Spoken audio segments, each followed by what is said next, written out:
The sun was shining, the grass was freshly cut, and a white tent stood tall in the center of the yard. Emily's family was hosting one of their famous garden parties. Every year, her father invited rich business partners and their families to show off the success of his food company, Green Bloom Foods. Tables were covered with fancy snacks, tiny sandwiches, and shiny glasses of lemonade. Emily walked between the guests, her sparkly shoes clicking on the stone path. Her dress was new, pale pink with ribbons on the back. Her blonde hair was curled just right. She smiled, but only when she knew people were watching. "This is so boring," she whispered to her best friend Chloe, who wore a matching blue dress. Chloe laughed. "At least the food is good." Emily spotted a boy near the back of the yard. He didn't belong. His shirt was plain and dusty. His jeans had patches near the knees. He was standing next to an older man holding a wooden crate full of fresh vegetables. Emily raised her eyebrows. "Who invited the farm people?" Her father walked up to her with a smile. "Emily, that's Mr. Carter and his son Jacob. They run the farm that grows most of our organic produce." Emily frowned. "He smells like dirt." Her father gave her a look, but she turned away and walked over to Chloe. She leaned close and said just loud enough, "Don't get too close. You might catch farm on your dress." Chloe giggled and a few other girls nearby snickered too. Jacob heard. He looked down, his face turning red. He said nothing and stayed by his father, helping unload the vegetables for the party. Emily noticed him glancing at the crowd. His eyes weren't angry, just quiet. Like he was used to this kind of thing. Like he didn't expect better. "Hey, farm boy," Emily called out. "Did you ride your tractor here?" Jacob didn't answer. He simply handed a basket of tomatoes to a server, then walked back toward the truck with his father. Emily smiled, proud of the attention. She didn't care if it was rude, she felt powerful. Later, while everyone was busy eating, Emily's mom pulled her aside. "That was very unkind, Emily. We don't treat people like that." Emily rolled her eyes. "He's just a farmer, Mom. Farmers feed people, without them your father's company would be nothing," her mother said quietly. Then she walked away. Emily watched Jacob from across the yard. He was climbing into the front seat of the old truck. His father was already behind the wheel. Jacob turned and looked back at the party for just a second. His eyes met hers. For the first time that day, Emily felt small. But only for a moment. Then the music started again, and she went back to laughing with her friends. Jacob's world was quiet in the mornings. Roosters crowed before the sun came up, and the air smelled like soil and dew. His hands were rough from work, but he didn't mind. He was used to waking early and helping his father on the farm. Their land wasn't big, but it was healthy. Rows of green vegetables stretched across the field, lettuce, tomatoes, carrots, and more. Jacob's father believed in doing things right, even if it took longer. He cared for every plant like it was part of the family. "Hard work always matters," he told Jacob, placing a hand on his shoulder. Jacob believed him. He worked hard, not just on the farm but also in school. He didn't wear new clothes or ride in fancy cars, but his mind was sharp. He loved science and math, especially when it helped him understand how things grew. He dreamed of one day owning a big modern farm where no one would ever call him just a farmer again. Still, he couldn't forget the garden party. He heard about it again at school. A few students whispered and laughed when he walked by. "Did your tractor run out of gas, farm boy?" one of them joked. Jacob didn't answer. He kept walking, pretending not to hear. But inside the words burned. He remembered Emily's face, how she smiled when she mocked him. How the others laughed like he didn't belong. It wasn't the first time he had been made fun of. He was used to people looking down on him, thinking that working with dirt meant he wasn't smart or important. But this time it felt different. It stayed in his heart like a bruise that wouldn't fade. That night, as he sat on the porch beside his dad, he looked out at the stars. The sky was wide and peaceful. "Dad," he said softly, "do you think people like us can ever change things?" His father nodded. "Not only can we change things, Jacob, we're meant to. One day the people who laugh now will need someone who understands real work. You keep learning, keep growing. Let your work speak for itself." Jacob didn't say anything, but his heart grew stronger. He began to study even harder. He read books about farming, business, and the environment. He watched videos about new technology and took notes. He asked questions, even when people rolled their eyes. He didn't care anymore if people laughed. Emily may have had money and nice clothes, but Jacob had something more powerful: determination. He knew that his path would be longer and harder, but he believed in it. He believed in himself, and deep inside, a quiet promise was growing. One day, I'll show them who I really am. Time moved on like the seasons. Leaves turned gold, then bare, and snow came and went. Both Jacob and Emily were growing up, but their lives were heading in different directions. Emily still lived in her big house, but things weren't the same anymore. Her father started coming home later. He stopped smiling at dinner. She heard quiet arguments between her parents behind closed doors. Words like debt, investors, and sales drop were whispered when they thought she couldn't hear. One evening, Emily asked her dad, "Is something wrong?" He smiled, but it didn't reach his eyes. "Nothing you need to worry about." But she did worry. At school, Emily noticed her parents didn't donate as much as they used to. They skipped events they always attended. Then came the real shock: they sold their second home, the one by the lake. Emily cried when she found out. That house had her favorite bedroom. It was where they went every summer. Meanwhile, Jacob's world was changing too, just in a different way. He had earned a scholarship to study agriculture and business at a nearby college. He still helped on the farm every weekend, but now he was learning how to make farming better. He studied things like soil health, water systems, and how to grow more food using fewer resources. He even started a small garden on campus, testing what he learned in real life. After 2 years of studying and saving, Jacob launched a small company with his cousin called Root Rise Farms. They grew organic vegetables using smart tools like sensors and drip irrigation. He sold the produce to local restaurants and stores. People loved it. His father was proud. "You're doing it, son," he said, clapping Jacob on the back. "You're building something that lasts." Jacob smiled, but he didn't forget the words from that garden party. Not because he was angry.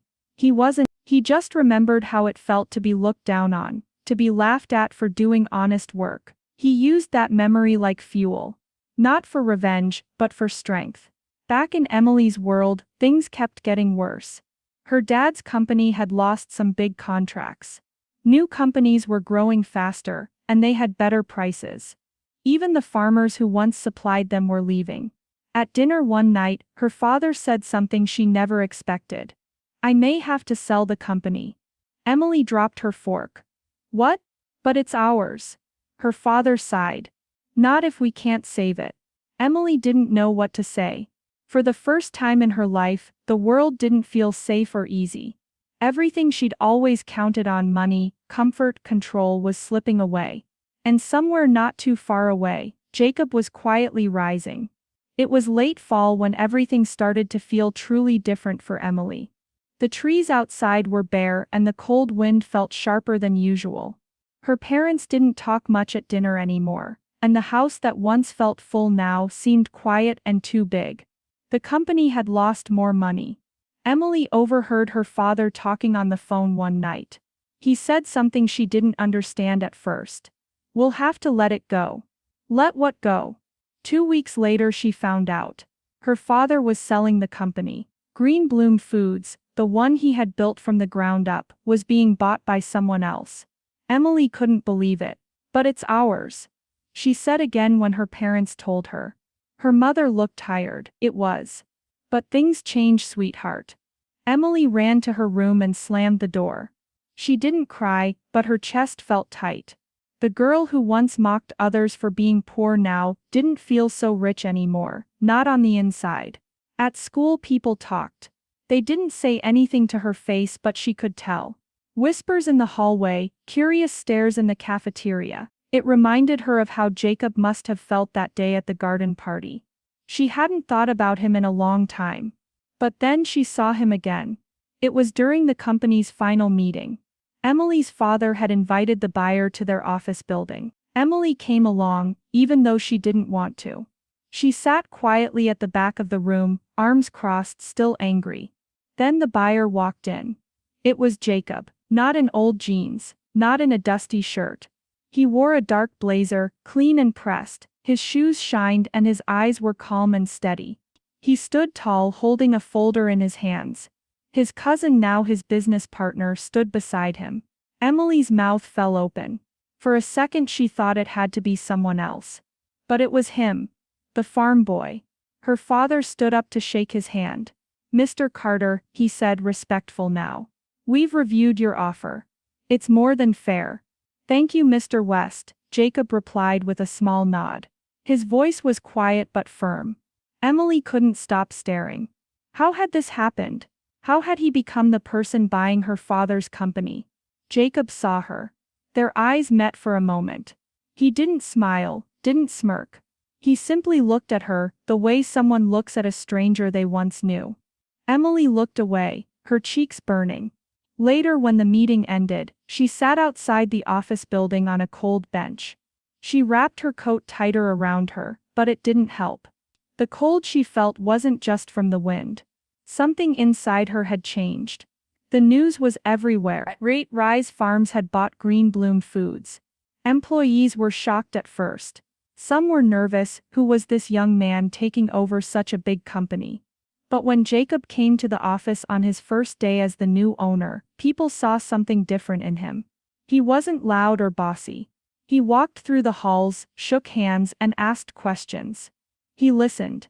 He remembered names. He smiled at the kitchen staff and the delivery drivers. He spoke to everyone the same way, with respect. Emily stayed home that day. She didn't want to see it. She didn't want to see him. But the next week she came into the office with her father. He was helping Jacob during the transition. Emily sat in the break room, staring at her phone, trying to look busy. That's when she heard a voice. "Hi, Emily." She looked up. Jacob was standing in front of her. He had a calm look on his face, not angry, not smug. Just steady. "Hi," she said, her voice small. There was a silence between them. Not cold. Just quiet. "I didn't expect to see you again like this," Emily admitted. Jacob gave a small shrug. "Life's funny sometimes." Emily looked down at her hands. "I was really mean to you. Back then. At the party." Jacob didn't answer right away. He sat down in the chair across from her. "You were," he said simply. Emily looked at him. She had expected him to say something worse. To make her feel bad. But he didn't. "I'm sorry," she said. Jacob nodded. "Thank you." They sat in silence again. Emily felt something strange. Respect. Not the kind she gave to rich people or famous names, but real respect. Jacob had earned this. Not with money, but with work, with heart. "I thought I was better than you," she said quietly. "Because we had money. Because we threw fancy parties." Jacob looked her in the eyes. "A lot of people think that. Until they find out what really matters." Emily blinked back a tear. "What does matter?" He smiled, but not in a proud way. "Character. Effort. How you treat people when you think no one's watching." She nodded, not sure what to say. The girl who once laughed at the farm boy was now sitting across from him, unsure of her place in the world. Jacob stood up to leave. "I'm not here to get even," he said. "I just want to build something better. Something real." Emily watched him walk out of the room. This time she didn't roll her eyes. She didn't laugh or whisper behind his back. She just watched and listened. And for the first time in a long time she felt like she had something to learn. The house didn't feel like a castle anymore. Emily's family sold their fancy cars and stopped taking expensive vacations. They even moved to a smaller home across town. At first it felt like the end of everything. But after a while, Emily started seeing things differently. She got a part-time job at a local cafe. She wiped tables, carried trays, and smiled at customers. It wasn't glamorous. No one asked her what brand her shoes were. No one cared if her jacket was new. But something strange happened. She started to like it. She liked seeing people smile when she remembered their favorite drink. She liked being part of a team. She liked earning her own money, even if it wasn't much. One day, while walking home, she passed a sign outside a building. It read Richery's Farms. Fresh food for a better future. She stopped to look through the window. Inside, Jacob stood near a table filled with fresh produce. He was speaking to a group of kids, showing them how to plant seeds in tiny pots. He handed one to a little boy, who smiled up at him with wide eyes. Emily smiled too, but she didn't go in. She just stood there, watching. Later that week, she gathered her courage and went to the office to thank Jacob properly. He welcomed her in. They talked for a while, this time not as strangers or opposites, but as two people who had both changed. "Do you ever miss the farm?" Emily asked. "Every day," Jacob said with a small laugh. "But now I get to help more farms grow. That feels good too." Emily nodded. "I think I want to do something real too. Something that helps people." Jacob looked at her and said, "You can. You already started." It wasn't the kind of ending she would have imagined years ago. Back then, she thought success meant money, big houses and parties. But now it looked different. Now it looked like planting a seed and watching it grow. Months later, Emily began volunteering at a community garden. She helped kids learn about plants, just like Jacob had. She still remembered how it felt to laugh at him. How empty that power had really been. Now she wanted to lift others up instead of looking down on them. Sometimes she saw Jacob in meetings or events around town. They didn't become close friends, but there was always a nod, a smile, a shared respect between them. One warm afternoon, Emily walked past her old neighborhood. She stood outside the gate where the garden party had once been. The yard looked smaller than she remembered. Simpler. She thought of the boy with the crate of vegetables, the one she had mocked. She smiled to herself and whispered, "He's not just a farm boy anymore." But deep down, she knew, he always was more than that. And now, so was she. If this story moved you, take a moment to reflect on how we treat others based on where they come from. Like the story if you believe in second chances and personal growth. Share your thoughts in the comments. Have you ever misjudged someone or been misjudged yourself? And don't forget to subscribe for more stories that inspire empathy, change, and real-life lessons.